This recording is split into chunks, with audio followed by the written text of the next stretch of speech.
নমস্কাৰ স্বাগতম জনাইছো মোৰ ইউটিউব চেনেলটোলৈ। আজিৰ বিষয়বস্তু তৃতীয় শ্ৰেণীৰ আমাৰ গণিত পাঠ্যপুথিৰ পাঠ 1 সংখ্যা। ইয়াৰ সকলোবোৰ প্ৰশ্নৰ সমাধান কৰাৰ লগতে ভালদৰে বুজাই দিয়া হ'ব। বলা আমি পাঠটো আৰম্ভ কৰোঁ। সংখ্যা 1 পৰা 5 লৈকে। দেওবাৰে ৰাহুলে বন্ধুসকলৰ লগত ঘৰৰ ওচৰৰে খেলপথাৰখনলৈ ক্ৰিকেট খেল চাবলৈ গ'ল। দেওবাৰে ৰাহুলে তেওঁলোকৰ ওচৰত থকা খেলপথাৰখনলৈ ক্ৰিকেট খেল চাবলৈ গ'ল। খেলখনত বিভিন্নগৰাকী খেলুৱৈয়ে অৰ্জন কৰা ৰাণ তলত দিয়া ধৰণৰ। বিভিন্ন খেলুৱৈ আছিলে, তেওঁলোকে ৰাণ কৰিলে, কিমানকৈ কৰিলে, কিমান অৰ্জন কৰিলে সেই বিষয়ে এখন তালিকা দিছে। উমাই কৰিলে 38 ৰাণ, সংখ্যাৰে দিছে এইটো আৰু এইটো আখৰেৰে। খেলুৱৈসকলে অৰ্জন কৰা ৰাণ। উমাই কৰিলে 38 ৰাণ, জনে 10 ৰাণ, নিবেদাই কৰিলে 52 ৰাণ, ইমৰানে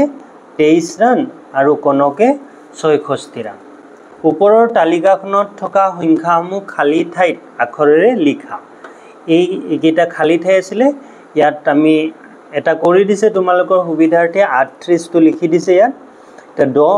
10টো আমি লিখিলোঁ, 10 আৰু 52, 5 10 2 52 বা 9, ইয়াত অব্য নহয় বুলি মাতে। 23ক তত একাৰ হস্ৰই আৰু তালব্য 66, মূৰ্ধন্য ষষ্ঠ হস্ৰইকাৰ 66। তলৰ প্ৰশ্নবোৰৰ উত্তৰ বিচাৰো আহা। এইকেইটা প্ৰশ্নৰ আমি উত্তৰ বিচাৰোঁ। ক, তালিকাখনত থকা আটাইতকৈ সৰু সংখ্যাটো কি? আমাৰ তালিকাখনত এই যে তালিকাখন দিছিলে, এই তালিকাখনত আটাইতকৈ সৰু সংখ্যা কি আছিলে? 10। 10টো এইকাৰণে সৰু যে ইয়াত স্থান একক আৰু দশক আছে। দশক স্থানৰ সংখ্যা আটাইতকৈ সৰু কোনটো হয়? 1টো। যেতিয়া আমি সৰু ডাঙৰ চাম সংখ্যাৰ, তেতিয়া যিটো স্থান ডাঙৰ সেই স্থানৰ অংকটো চাব লাগিব। এতিয়া ইয়াত দশক স্থানৰ অংক আটাইতকৈ সৰু 1 আছে, গতিকে 10টো আটাইতকৈ সৰু। খ নম্বৰ, তালিকাখনত থকা আটাইতকৈ ডাঙৰ সংখ্যাটো। আটাইতকৈ ডাঙৰ সংখ্যাটো হ'ব কনকে ৰাণ স্ক'ৰ কৰিছিলে 66, গতিকে আটাইতকৈ ডাঙৰ সংখ্যাটো হ'ব 66। নিবেদাই উমাতকৈ কিমান ৰাণ বেছিকৈ কৰিছিল? নিবেদাই কৰিছিল 52 ৰাণ আৰু উমাই কৰিছিলে 38 ৰাণ। গতিকে নিবেদাই কৰাৰ পৰা 38টো 52ৰ পৰা যদি 38 বিয়োগ কৰোঁ, তেতিয়াহ'লে আমাৰ থাকিব 14 ৰাণ। গতিকে নিবেদাই উমাতকৈ 14 ৰাণ বেছি কৰে।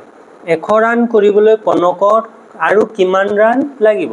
কনকে ৰাণ কৰিছিলে 66 আৰু 166ৰ লগত 34 যদি যোগ কৰোঁ আমি, তেতিয়া 100 পাম। মানে 100 ৰাণ পাবলৈ কনকক লাগিব 34 ৰাণ। এতিয়া 9 নম্বৰ, আটাইতকৈ কম আৰু আটাইতকৈ বেছি ৰাণ কৰা খেলুৱৈ দুগৰাকীৰ মাজত ৰাণৰ পাৰ্থক্য কিমান? আটাইতকৈ বেছি কৰিছিলে কনকে আৰু আটাইতকৈ কম কৰিছিলে জনে। দুয়োটাৰ মাজত পাৰ্থক্য মানে কি? বেছি আৰু কমৰ মাজত কি বিয়োগ কৰিব লাগে। 66ৰ পৰা আমি 10টো বিয়োগ কৰিব লাগে। 66ৰ পৰা যদি আমি 10 বিয়োগ কৰি দিওঁ, তেতিয়াহ'লে আমি পাম 56। আৰু আটাইতকৈ বেছি আৰু আটাইতকৈ কম কৰা খেলুৱৈৰ ৰাণৰ পাৰ্থক্য আছিল 56। তলৰ ৰাণসমূহ 10ৰ মুঠা আৰু কাঠিৰে লিখোৱা। 10 হ'লে 10ডাল কাঠিত কি হ'ব? এটা মুঠা হ'ব। আমি 10ডাল এনেকৈ আঁচ দিলোঁ, 1 2 3 4 5 6 7 8 9 10। এনেকৈ 10ডাল আঁচ দি আমি এনেকৈ কি কৰিলোঁ? এটা বান্ধি দিলোঁ। এতিয়া 2 10 3 আছে, 2 10 3ত আমাৰ 2টা 10 আছে আৰু 3টা আমাৰ এক্সট্ৰাকৈ থাকি যায়। এতিয়া আমি 10ডাল আঁচ দিলোঁ এনেকৈ, 1 2 3 4 5 6 7 8 9 10। 10ডাল দি আমি এনেকৈ বান্ধি দিলোঁ। এইটো এমুঠি হ'ল, মানে 10ৰ এটা মুঠি হ'ল, আৰু ইয়াতো 10ৰ এটা মুঠি হ'ল, 2টা মুঠি হ'ল আৰু 3ডাল আমাৰ ৰৈ গ'ল। এনেকৈ আমি 2 10 3ত আমি 2টা মুঠি আৰু 3ডাল ৰৈ যাব। 38ত আমাৰ 3টা মুঠি কৰিব পাৰোঁ, 10ৰ মুঠি 3টা হ'ব আৰু 8ডাল ৰৈ যাব। ঠিক তেনেদৰে 52ত আমি 5টা মুঠি কৰিব পাৰোঁ, 10ৰ আৰু 2ডাল ৰৈ যাব। ৬৬ত আমাৰ ৬টা মুঠি হ'ব মানে ৬ দহত এটা দহত যদি আমাৰ 10 ডাল থাকে 6 দহত 60 ডাল থাকিব আৰু 6টা আমাৰ বেছিকৈ থাকিব সেইটো আমি এক্সট্ৰাকৈ লিখিব লাগিব এতিয়া তালিকাত থকা ৰানসমূহ ঊৰ্ধ্বক্ৰম আৰু অধক্ৰমত চাওঁ আহা তালিকাত যে আমাৰ ৰান দিছিলে সেইটো আমি ঊৰ্ধ্বক্ৰম মানে সৰুৰ পৰা ডাঙৰলৈ আৰু অধক্ৰম মানে হ'ল ডাঙৰৰ পৰা সৰুলৈ এতিয়া আটাইতকৈ কম সংখ্যক ৰান কোনে কৰিছিলে জনে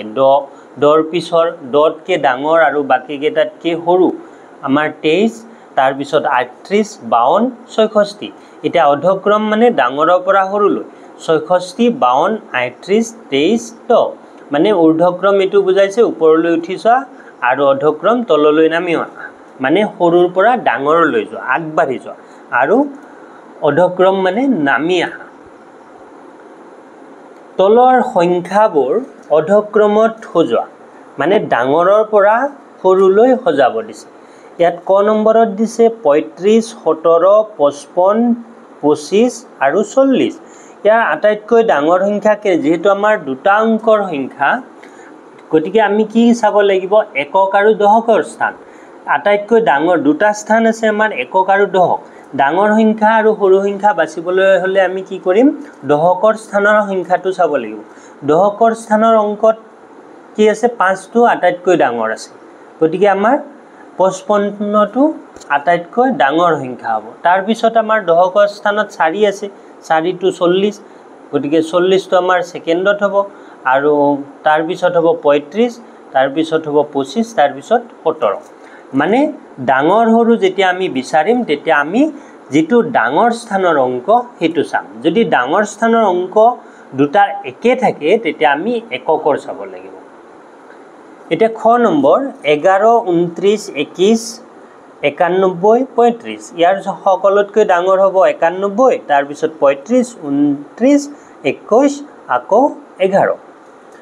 এতিয়া তলৰ সংখ্যাবোৰ ঊৰ্ধ্বক্ৰমত সজোৱা হে একেটা পদ্ধতিতে আমি ডাঙৰ সৰু বাছিব লাগিব যে ডাঙৰ স্থানৰ অংকটো আগতে চাব লাগিব ইয়াত ক নম্বৰটো দিছে 15 29 8 13 31 92 ইয়াৰ আটাইতকৈ ডাঙৰ সংখ্যা কি 92 আৰু আটাইতকৈ সৰু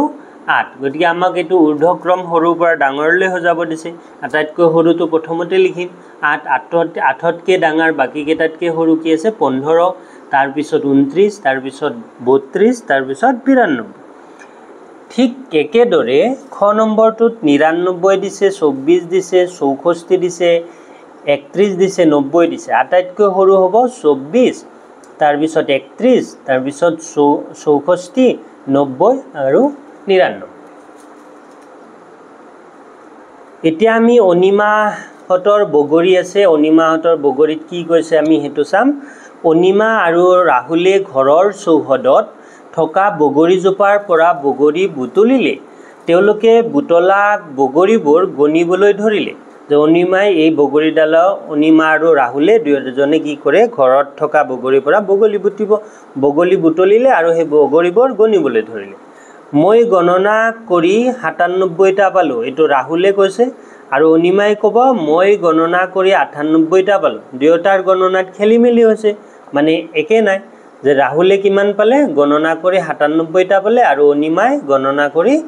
98টা পালে এতিয়া ইহত দুজনৰ মাকে ক'ব যে ভালদৰে গণনা কৰা দুয়োৰে গণনাত বেলেগ বেলেগ ওলাইছে দেখোন যে দুয়োটাৰে গণনাত কি হ'ল বেলেগ বেলেগ ওলাল মাকে আকৌ এবাৰ গণি চাব দিছে এতিয়া অনিমাই গণনা কৰিব মই 2ৰ গোটত গণনা কৰিছো মানে দুটা জোৰা জোৰা হিচাপে অনিমাই গণনা কৰিব মই 5ৰ গোটত গণনা কৰিছো মানে এটা গোটত 5টাকে লৈ ৰাহুলে গণনা কৰি চাব এতিয়া ইহতৰ মাকে ক'ব যে তোমালোকে 10ৰ গোটত গণনা কৰিলে বগৰীৰ মুঠ সংখ্যা সহজে উলিয়াব পাৰিবা দেখোন কৰি চোৱাচোন আমি যদি 10টাকে এনেকৈ গোট কৰোঁ তেতিয়া আমাৰ সোনকালে ওলাব এনেকৈ আমি যদি 10টাকে গোট কৰি যাওঁ 10ৰ এটা গোট হ'ল 1 2 3 4 5 6 7 8 9 এটা 10ত 10 থাকিলে দুটাত 20 30 40 50 60 70 80 90টা হ'ল আৰু বাকি কেইটা বগৰী ৰল আমাৰ 1 2 3 4 5 6 7 8 9টা আমি টোটাল বগৰী পালো 99টা যেতিয়া মাকে ক'লে যে 10ৰ গোটত গণনা কৰিব হিয়তে গণনা কৰি এনেকে 99টা বগৰী পালে দুটাকে গণনা কৰিলেও 99টা ওলাব কিন্তু এটো অলপ দীঘল প্ৰসেস হ'ব আমি যদি এনেকে ডাঙৰ গোটত আৰু 10 বা 20ৰ গোটত যদি গণনা কৰো তেতিয়া আমাৰ সুবিধা হ'ব আলোচনা কৰো আহা 10ৰ গোট কেইটা পালো 10ৰ গোট আমি বগৰী গণনা কৰি কেইটা পালো 9টা 90টা হল যে গোট গঠন নকৰাকৈ কেইটা বগৰী থাকিল 9টা বগৰী বাকি থাকিল মুঠ কেইটা বগৰী আছে 10ৰ গোটত মানে 9টা আছিল 9 * 90 আৰু ইফালে তোমাৰ মুঠ কেইটা বগৰী আছিল 99টা হ'ব 9টা বগৰী আমাৰ এক্সট্ৰাকে ৰৈ গল এটা ড কমপ্লিট নহল গতিকে 99টা হল 10ৰ গোট গঠন নকৰাকৈ থকা বগৰী কেইটাৰ লগত আৰু কেইটা বগৰী লগ লগালে 10ৰ এটা গোট পোৱা যাব আমাৰ 9টা বগৰী আছিল আৰু এটা যদি বগৰী আমি তাত দি দিও তেতিয়া হলে আমাৰ 10ৰ এটা গোট আকৌ হৈ যাব গতিকে আমাক এটা বগৰী লাগিব গণনা কৰি পোৱা বগৰীৰ লগত আৰু এটা বগৰী লগ লগালে কেইটা পাবা চাও আহা আমি 10ৰ গোট এনেকে 9টা কৰিছিলো গতিকে ইয়াত এই 9টাৰ লগত আৰু এটা যদি আমি বগৰী দি দিও 10ৰ গোট আৰু এটা হ'ব 10ৰ গোট 2টা হল মানে মুঠ 100টা বগৰী হল আমাৰ অৰ্থাৎ 99ৰ লগত 1 লগ লগালে 100 হয় 2টা 10ৰ গোট লগ লগালে 100 হয় মানে 2টা 10 যদি আমি লগ লগাও তেতিয়া আমাৰ 100 হ'ব এইদৰে 10ৰ গোট 2টা লগ লগাই বা 10ৰ মুঠা 2টা লগ লগালে আমাৰ কি হ'ব 100 হ'ব মানে 100ৰ মুঠি এটা হ'ব জানি থোৱা তিনিটা অংকৰে গঠিত আটাইতকৈ সৰু সংখ্যা হৈছে 100 মানে 3 অংক বিশিষ্ট আমাৰ আটাইতকৈ সৰু সংখ্যা হৈছে 100 100ৰ গোট সাজোৱা এতিয়া আমি 100ৰ গোট সাজিম আমি ইয়াত 2টা ডাইস বুলি ধৰিলো এই 2টা আমাৰ এটা ডাইসত 2টাকে আছে 1 2 3 4 5 6 7 8 9 10 এই গোটেইকেটা আমি যদি একলগে কৰো 10ৰ 2টা গোট গতিকে ইয়াত কিমান হ'ব আমাৰ 100 হ'ব এতিয়া 100 সমান 10 মানে আমাৰ 100ক আমাৰ 10 বুলি ক'ব পাৰো 10 বুলি ক'ব পাৰো মানে 100 সমান 100 মানে 100টা গুটি বা 100টা বগৰী আমি লগ লাগি এটা বগৰী লগ লাগি আমি কি কম 100 কম শতকত মানে 100টা এক থাকে আমাৰ এক কেইটা থাকিব 100টা যে 100টা এক লগ লাগি 100 হয় 2টা 10 লগ লাগি 100 হয় আৰু 2টা 10 এনেকি 10টা লগ লাগিও আমাৰ 100 হয় 100ৰ হৈতে চিনাকি হোৱা মানে 100 আমি কেনেকে ক'ব পাৰো হেতু কম মোৰ মণিমালা ডালত 100টা মণি আছে মানে এটাকে কৈছে যে মোৰ মণিমালা ডালত এই মণিমালা ডালত 100টা মণি আছে মই শতক অৰ্জন কৰিলো এটাকে কৈছে মানে 100 অৰ্জন কৰিলে ক্ৰিকেট খেলত হয় মই 10 পেকেট পেন্সিল গনিলো 10 ডালকৈ 10টা পেকেটত মুঠ 100 ডাল পেন্সিল আছে মানে এটা পেকেটত 10টাকে আছিল গতিকে 10টা পেকেটত কিমান হ'ব 100 ডাল পেন্সিল মায়ে মোক বজাৰ কৰিবলৈ 5খন 20 টকীয়া নোট দিছে ইয়াত 20ৰ গোট 5টা হ'ব 20ৰ গোট 5টা মিলি কি হ'ব আমাৰ 100 হ'ব মই 100টা ডালিম বিক্ৰী কৰিলো ইয়াত ডালিম এটাকে বিক্ৰী কৰিলো মন কৰহা ওপৰৰ প্ৰত্যেকটো উদাহৰণে 100 বুজাইছে কিন্তু প্ৰত্যেককে বেলেগকে কৈছে আমি 100ক আমি বেলেগকেও ক'ব পাৰো ধৰা 50টা কল 50টাকে মই দুবাৰ বিকিলো 50টা কল 50টাকৈ কল মই দুবাৰ বিকিলো এনেকে আমি ক'ব পাৰো 50টাকে যদি আমি বিকো তেতিয়া হলে আমাৰ তেতিয়াও 100 হ'ব এনেদৰে আমি 100ক বিভিন্ন ধৰণে সাজি ক'ব পাৰো নিজে কৰোহা ক্ৰিকেট খেল এখনত হৰমনপ্ৰীত কৰে 97 ৰান আৰু স্মৃতি মন্দানাই 89 ৰানত খেলি আছে শতক অৰ্জন কৰিবলৈ প্ৰতিগৰাকীকে আৰু কিমানকৈ ৰানৰ প্ৰয়োজন হ'ব হৰমনপ্ৰীত কৰক লাগিব 97 ৰান কৰি আছিল আৰু যদি এক আমি 3 যোগ দিও তেতিয়া হলে 100 হ'ব গতিকে হৰমনপ্ৰীত কৰক লাগিব 3 ৰান স্মৃতি মন্দানাক লাগিব 11 ৰান 89 ৰান 89 ৰানৰ 89 লগত যদি আমি 1 যোগ দিওঁ তেতিয়া 90 হ'ব 90 পিছত আকৌ 100 হ'বলৈ আমাৰ 10 লাগিব গতিকে আমাৰ স্মৃতি মন্দনা কিমান ৰান লাগিব 11 ৰান লাগিব 100 হ'ব মিঠাই দোকানী এজনে 100টা মিঠাইৰ অৰ্ডাৰ পালে মিঠাই দোকানী এজনে 100টা মিঠাইৰ অৰ্ডাৰ পাইছিলে তেওঁ 90টা মিঠাই প্ৰস্তুত কৰিলে 90টা অলৰেডি তেওঁৰ প্ৰস্তুত কৰিলে মানে বনাই পেলালে আৰু 10টা মিঠাই প্ৰস্তুত কৰিলে মোট 100টা মিঠাই হ'ব 90ৰ লগত যদি আমি 10টা মিঠাই 10 যোগ কৰো তেতিয়া আমি 100 পাম গতিকে 90ৰ লগত আমি 10 যোগ কৰিলো মানে দোকানীজনৰ 10টা মিঠাই বনাব আছে আৰু যদি তেওঁ 10টা মিঠাই বনায় তেতিয়া হলে 100 পাব সংখ্যা ৰেখা চাই খালি বাকচবোৰ উপযুক্ত সংখ্যাৰে পূৰ কৰোৱা হা এডাল সংখ্যা ৰেখা 50 ৰ পৰা 100 লৈকে দিছে ইয়াত খালি বাকচত কি হ'ব হেতু লিখিব লাগে 50 ইয়াত এডাল এই সৰু সৰু যে দাগ আছে ইয়াত এক কে আছে 1 2 3 4 5 6 7 8 9 10 গতিকে ইয়াত কিমান হ'ব 60 60 ৰ পৰা ইয়ালৈকে কিমান হ'ব ইয়াতো 10 আছে 70 কিন্তু ইয়াত হ'ব 78 মানে 8 আছে এতিয়া 78 ৰ পৰা কিমান হ'ব 1 2 3 4 5 6 7 8 আৰু 8 যোগ কৰিছে আমি 86 পাম 86 ৰ পৰা আমি আকৌ কিমান যোগ কৰিম 1 2 3 4 5 6 6 যোগ কৰিলে আমাৰ 92 হ'ব আৰু তাৰ 92 ৰ পৰা 8 যোগ কৰিলে 100 হ'ব মানে এই সৰু সৰু কাটি গলে যে দাগ আছে তাত এক কে আছে আমি 10 কে যদি মিলা যাও তেতিয়া হলে নিমিলিব দহৰ গোটসমূহ সংখ্যা ৰেখাত লিখোৱা দহৰ গোট প্ৰথমতে 10 আছে দহৰ গোট আৰু এক 10 লগ লাগিলে কি হ'ব 2 মানে 20 তেনেকৈ 30 40 50 60 70 কোনটো বেছি ওচৰত আছে ইয়াত ভেকুলি এটা দিছে ভেকুলিটোৱে বহি আছে জোপোকা মাৰি তে ভেকুলি ইফালে ফৰিং এটা দিছে আৰু ইফালে ফৰিং এটা দিছে এই ভেকুলিটোৱে কোনটো ফৰিং আগতে পাব জপিয়ালে 24 টো আমাৰ মাজত আছে বুলি ধৰি ললো ইয়াৰ পৰা মাজত নাই 24 টোৰ ওচৰত আমাৰ 20 ৰ ওচৰত আছে মানে 24 ৰ নিকটৱৰ্তী 10 হ'ব নিকটৱৰ্তী 10 হ'ব 20 মানে এই ভেকুলিটোৱে যদি এটো ফৰিংলৈ জপিয়া এটো আগতে খাব পাৰিব এটোলৈ জপিয়ালে কষ্ট বেছি হ'ব গতিকে ইয়াৰ ওচৰত থকা ফৰিং হ'ব এটো ভেকুলিৰ ওচৰত থকা ফৰিংটোত ঘেৰ দিয়া আমি ঘেৰ দিলো এটো ভেকুলিৰ ওচৰত থকা ফৰিং 20 টো ফৰিংটো খাবলৈ ভেকুলিটোৱে কোনটো সংখ্যালৈ জপিয়াব লাগিব 20 লৈ জপিয়াব লাগিব যেহেতু ইয়াৰ উজু হ'ব 24 ৰ ওচৰত কোনটো 10 আছে 24 ৰ ওচৰত থকা 10টো হ'ল 20 20 ৰ নিকটৱৰ্তী 10 হৈছে 20 24 ৰ নিকটৱৰ্তী 10 হৈছে 20 মানে 24 ৰ ওচৰত থকা 10 20 30 টো কিমান 2 বেছি আছে যে 24 ইয়াত 4 জাপ মাৰিলে কি হ'ব 1 2 3 4 জাপ মাৰিলে ভেকুলিয়ে 20 লৈকে 20 ৰ থকা ফৰিংটো খাব পাৰিব কিন্তু ইয়াত 6 জাপ মাৰিব লাগিব মানে এটো দূৰত আছে 24 ৰ নিকটৱৰ্তী 10 কোনটো হ'ল 20 এতিয়া নিকটৱৰ্তী 10 বোৰ সংখ্যা ৰেখাত খেৰ দিওৱা এতিয়া নিকটৱৰ্তী 10 কি হ'ব হেতুত আমি খেৰ দিব লাগিব 20 26 আকৌ 30 দে 26 ৰ ওচৰত নিকটৱৰ্তী 10 কি হ'ব 30 মানে ভেকুলিটোৱে কলৈ জপিয়াব 30 লৈ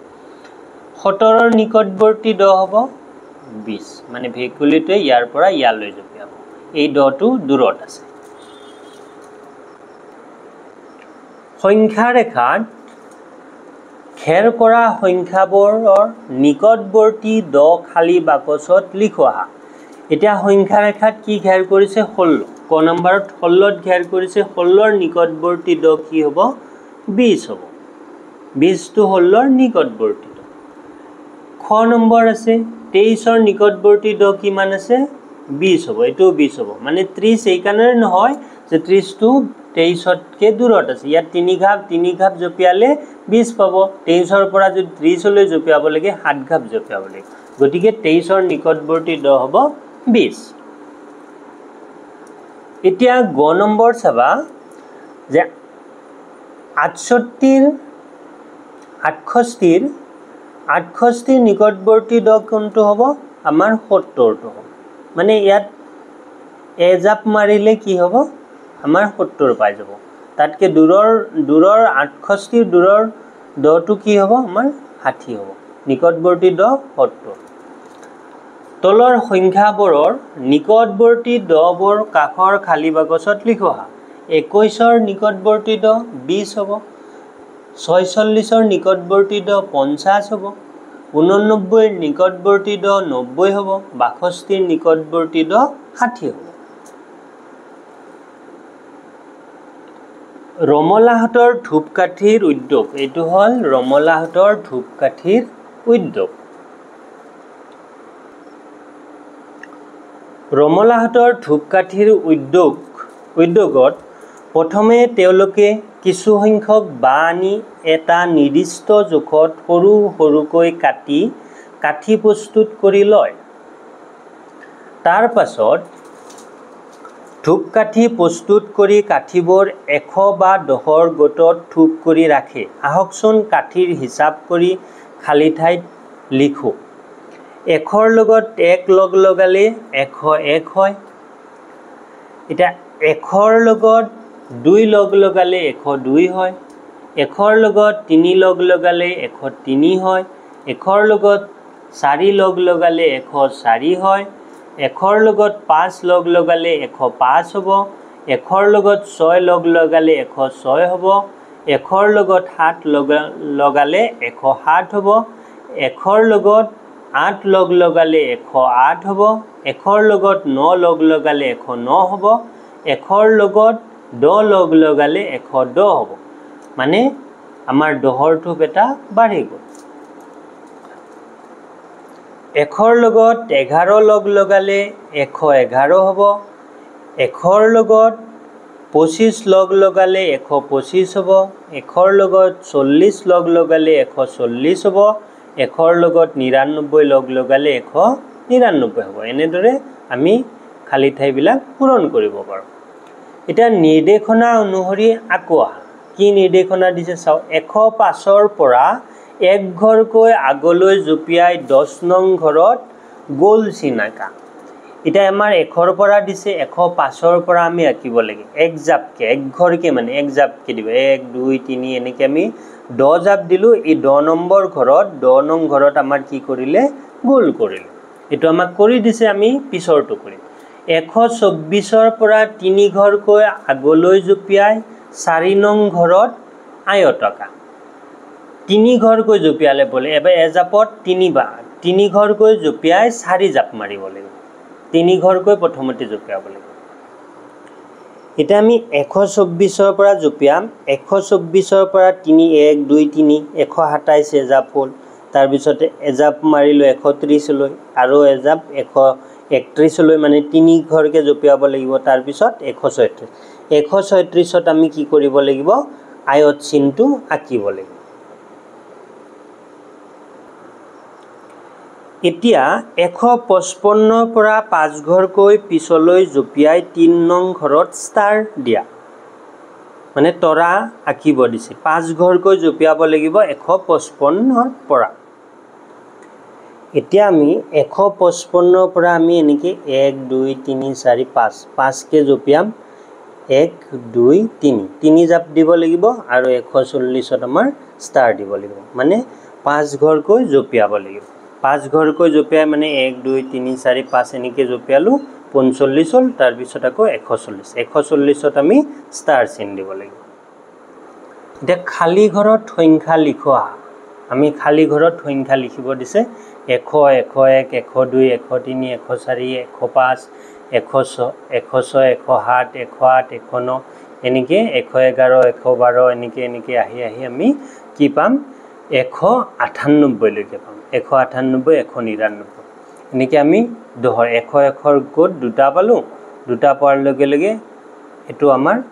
199ৰ লগত 1 যদি যোগ কৰো আমি 200 পাম ঠিক তেনেদৰে খালী ঘৰত 200ৰ পৰা 299 লিখা এটো 200 201 এনেকে 209 হ'ল তাৰ পিছত আকৌ এনেকে আমি 209 লৈকে 200ৰ পৰা 201 209 202 203 204 205 এনেকে 209 210 এনেকে আমি 19 20 29 30 এনেকে আমি লিখি আহি 298 299 পালো তো 299 লগত যদি আমি 1 যোগ কৰো তেতিয়া 300 হ'ব এনেকে এটো তোমালোকে পূৰণ কৰিবা এটো হে একেদৰে খালী ঘৰত 300ৰ পৰা 399 লৈ তে 300 301 এনেকৈ আহিব লাগিব এনেকৈ আহি 409 পালোঁ এনেকৈ 310 319 পালোঁ 320ৰ পৰা 321 এনেকৈ আহি 329 330ৰ পৰা 339 340ৰ পৰা 349 350ৰ পৰা 359 360ৰ পৰা 369 370ৰ পৰা 379 380ৰ পৰা আমি কি পাম 389 আৰু 390ৰ পৰা 399 399ৰ পিছত সংখ্যাটো কি হ'ব আমাৰ 400 খালী ঘৰত 400ৰ পৰা 499 লৈ আন ধৰণে লিখোৱা এতিয়া বেলেগ ধৰণে লিখিব দিছে এটোত কি বেলেগ ধৰণে দিছে এইবাৰ পঠালিকৈ লিখিব লাগিব 400 401 402 এনেকৈ লিখিব লাগিব তাৰ পিছত 410 এনেকৈ আহিব লাগিব এনেকৈ তল ফালৰ পৰা আমি লিখি কি পাম আমি শেষত 499 পাম এনেকৈ লিখিবা তোমালোকে এটো উজু হ'ব যে 499ৰ লগত যদি আমি 1 যোগ কৰোঁ তেতিয়া 500 পাম যে আজিলৈ ভিডিওটো ইমানেই আছিল ভিডিওটো চাই কেনে পালে জনাব ভাল লাগিলে লাইক কমেন্ট শেয়াৰ কৰাৰ লগতে সাবস্ক্ৰাইব কৰিব ধন্যবাদ